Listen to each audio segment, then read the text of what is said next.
First, before we get into the topic of what I'm going to talk about, what exactly is self-esteem? Self-esteem, according to Google, is confidence in one's worth or abilities or self-respect. So basically, a person with a good amount of self-esteem believes that they can accomplish anything with their skills and become a better person overall. But what happens if we take that away from them? People with low self-esteem tend to feel negative towards themselves, saying they're no match for life's challenges, being socially awkward, and feeling as if nobody wants to hang out with them. These kinds of people tend to get mentally hurt easier than others due to the lack of faith in themselves. But while they are very similar, it's important to know the difference between low self-esteem and depression. Although you usually feel like the human equivalent of trash every day, having low self-esteem doesn't usually interfere with day-to-day activities like chores and school. But depression isn't just sadness. Being majorly depressed completely drains your energy and makes everyday life even harder. Some studies have shown that self-esteem is usually stable, while depression is constantly changing over time.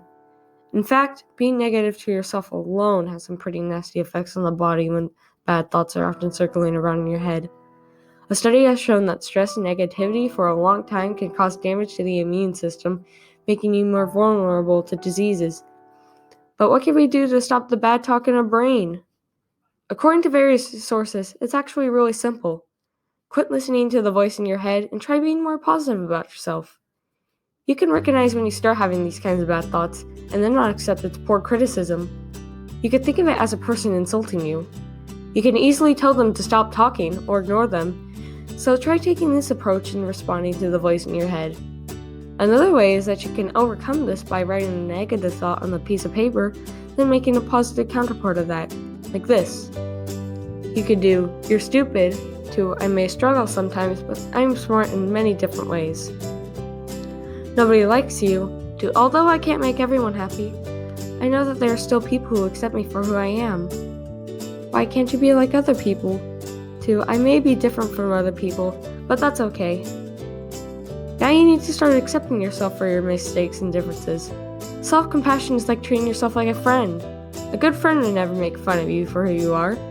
Some research has even shown that self-compassion is even better for the mind than self-esteem. Although it sounds real easy, self-compassion is kind of hard at first. You'll eventually get the hang of it later on when you keep practicing. Here are some ways you can practice self-compassion.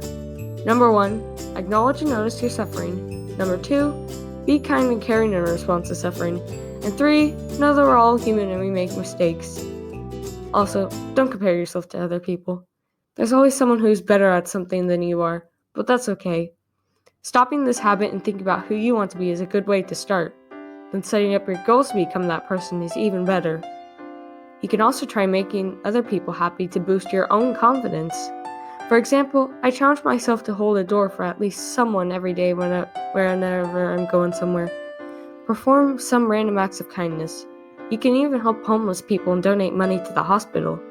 Whatever helps you overcome negativity, I wish you good luck. And stay positive!